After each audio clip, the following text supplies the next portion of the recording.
नमस्कार, स्वागत है आप सभी का न्यूज प्लस 21 में। मैं हूं आपके साथ अंजलि। आइए एक नजर डालते हैं दिन के टॉप 10 बुलेटिन पर। छत्तीसगढ़ के पूर्व मुख्यमंत्री के नाम पर वसूली, फेसबुक आईडी बनाकर मांगे 50,000। डॉक्टर रमन बोले छलावे में न आए।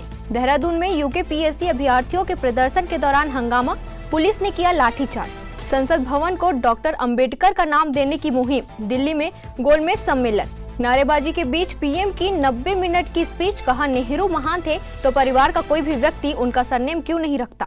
जासूसी मामले में आपके खिलाफ बीजेपी का प्रदर्शन, कार्यकर्ताओं ने सीएम हाउस पर धरना दिया। आंध्र प्रदेश में दम घुटने से 7 मजदूरों की मौत। तेल फैक्ट्री में टैंकर की सफाई के दौरान हुआ हादसा। खेत में गाय घुसी तो महिला को चप्पल से पीटा। कर्नाटक के कोप्पल की घटना, पीड़ित की 9 साल की बेटी ने वीडियो बनाया। परमाणु हमले में बचने से सबसे महफूज न्यूजीलैंड और ऑस्ट्रेलिया। रिसर्च का दावा कि ये 10 करोड़ लोगों के खाने की कमी को दूर कर सकता है। डेब्यू के बाद भरत ने मां को गले लगाया। सूर्य कुमार ने भी किया टेस्ट करियर का आगाज। श्रीदेवी के जीवन पर लिखी गई बायोपिक, बोनी कपूर करेंगे book launch. Sridevi the legend है किताब का नाम। ऐसी तमाम जानकारियों से लगातार अपडेट रहने के लिए देखते रहिए न्यूज प्लस 21, आपके हक की बात।